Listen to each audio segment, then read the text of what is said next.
Vijay Drakoi. I will speak now.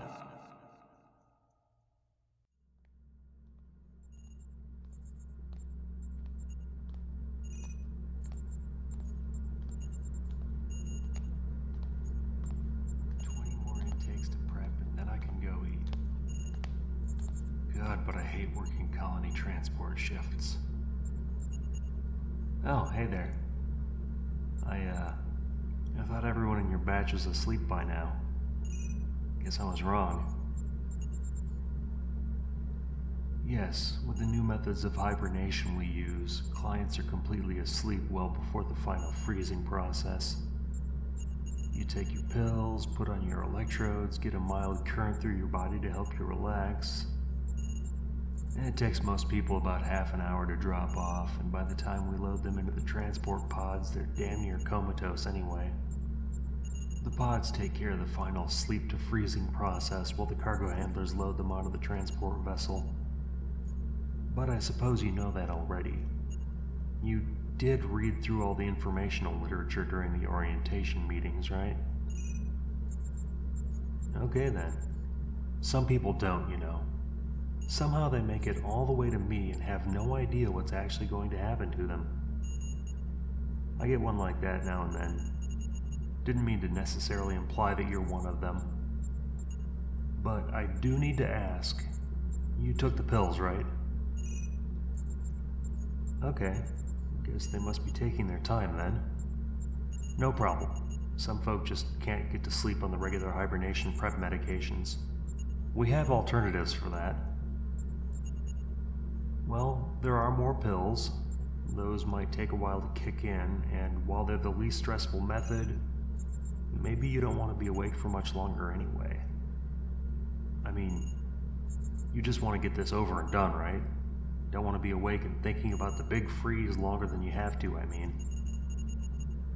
There's an injection set. It's a lot faster, but there's that whole needles thing. Ugh. I'm not a fan of that one. Not a fan of needles in general, either getting them or giving them. Not what you'd expect from a medical technician, right? I have no idea how I made it through medical school.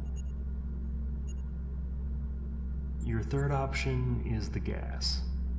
It's slower than the injections, but a lot faster than the pills, so you don't have to be awake and in dread for too long, and neither of us have to watch me put the turkey basters to your arms. Alrighty, gas it will be. Let me get that set up for you. You're part of the group going out to the Titan colony, right? Yeah? If you don't mind me asking, what are you going to be doing out there? You going to be working on the surface or up on the orbital habitat? A gas mining technician, really? That's interesting. Are there a lot of jobs in that field?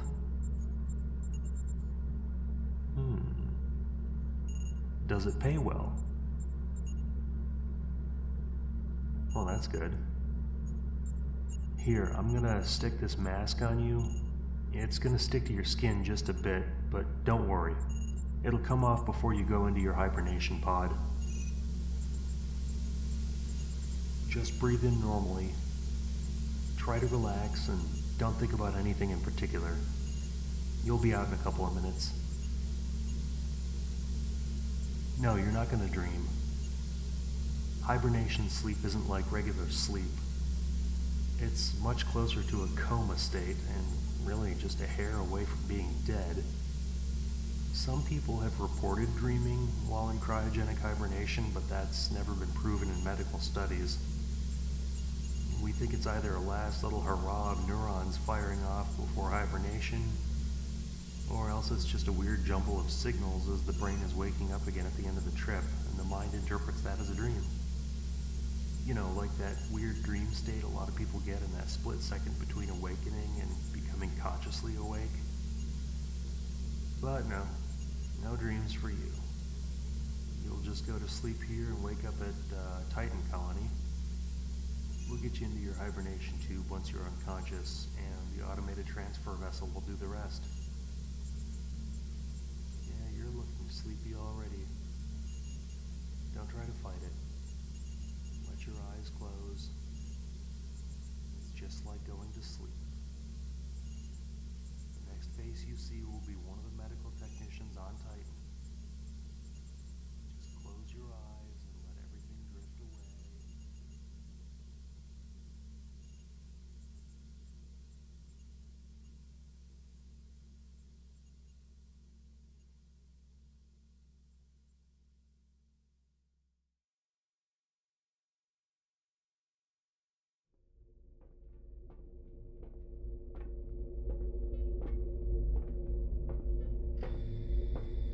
Is there wine in this waking nightmare? No end. There was no beginning, therefore no end. But it's real. It has to be real. No one gets hungry in dreams. No one feels all the pains of life in dreams. And no one can sit and watch their wrist chrono ticking along in dreams.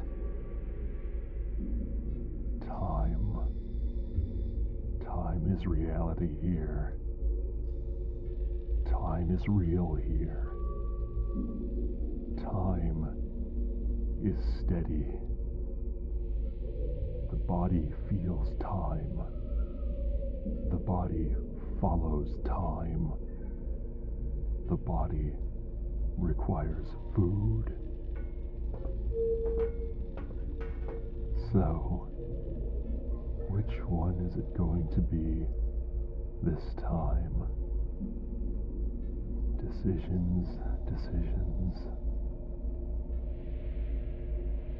Eeny, meeny, miny, mo. Catch a corpsicle by the toe. If they're sleeping, eat them slow. Eeny, meeny, miny, mo.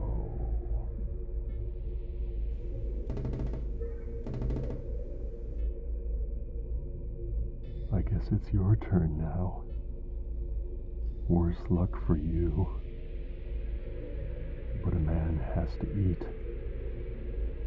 Damn my eyes if I'm going to starve out of common decency to a bunch of meatsicles. But what's this?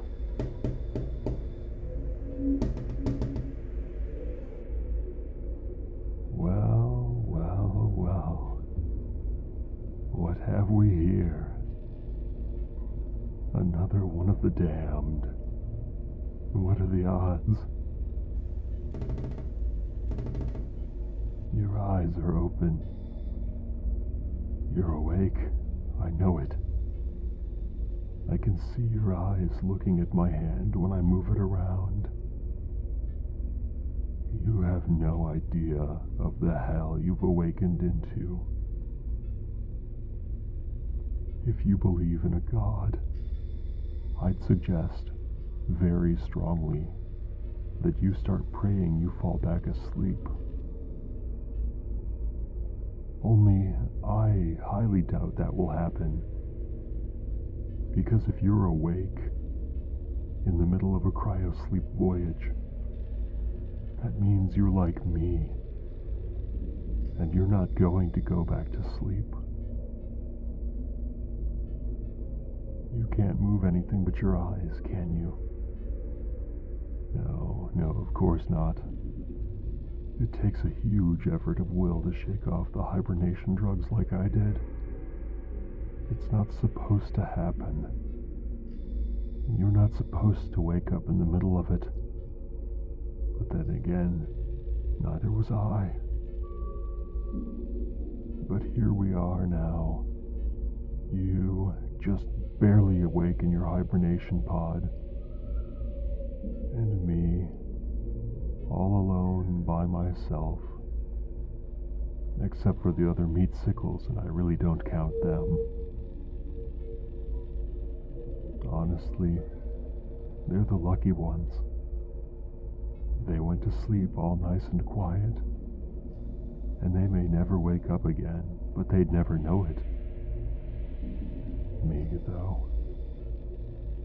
I woke up 3 weeks ago, and since then, I've only had the kind of sleep that lets you dream. Normal sleep. Precious little of it, though I try to sleep as much as I can to save my strength. 5 months. That's how long it was supposed to take to reach Titan. 5 months. 20 weeks. Chronos says we're almost 12 weeks into the journey now. I woke up around week 9. Of all the things I ever imagined happening to me up here, out here, the absolute utter last thing I ever expected was to wake up. I don't rightly remember how I got out of my hibernation pod. There's an emergency release in there somewhere, because of course there has to be. But I must not have used it. My whole pod is a mess.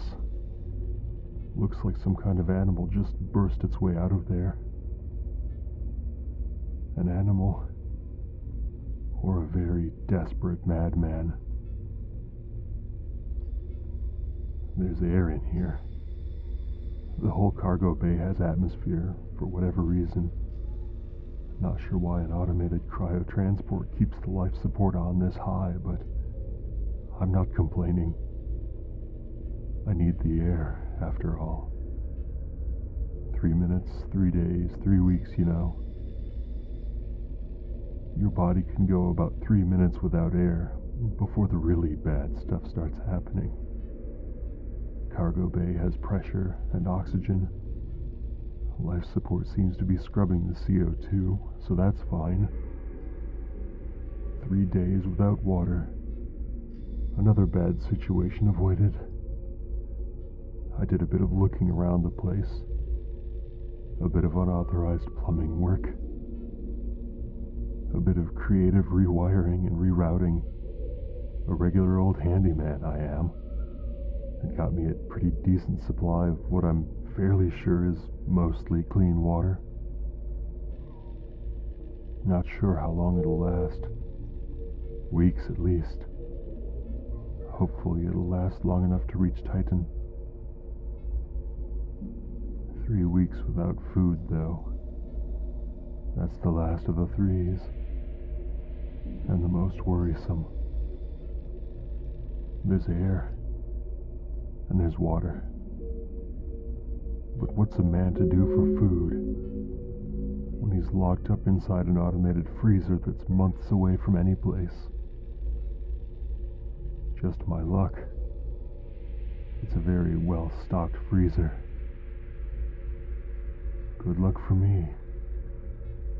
Bad luck for the frozen food. Oh, did I see that right? Yes, I sure did.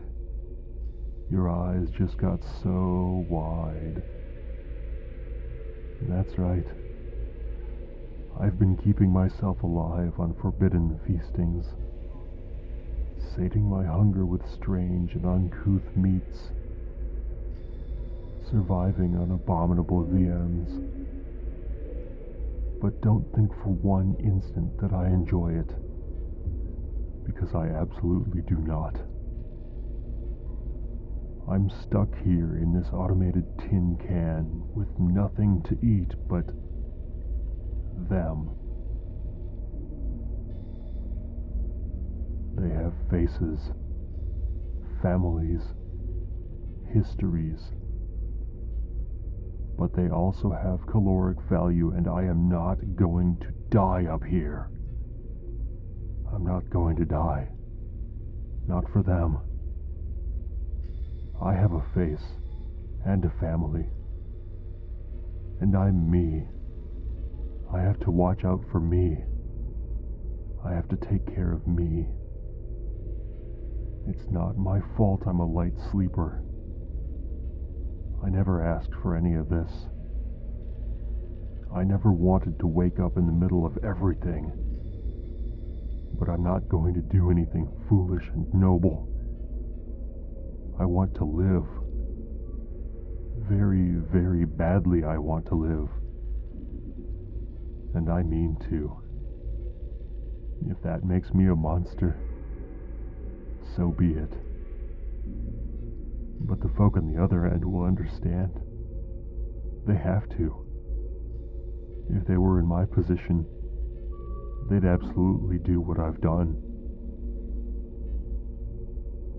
Because like them, I want to live.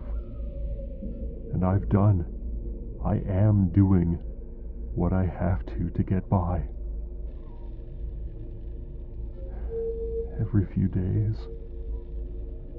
I try to wait as long as I can, you understand? I try to hold out, to soften the blow, to lessen the total count against my conscience. Every few days, I open up one of the pods. I try to make the most of it. Tie off a limb as best I can with jumpsuit cloth. Do a bit of surgery and close up the pod again. If they're lucky, very, very, very lucky, the medical techs at the other end can patch them up when they bring them out of hibernation. Prosthetic replacements are getting better and better these days, you know? And I figure, this way, I'm having less of an overall impact. But I have to keep doing it.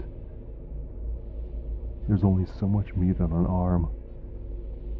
I've got sharp edges to work with, but no way of cooking anything.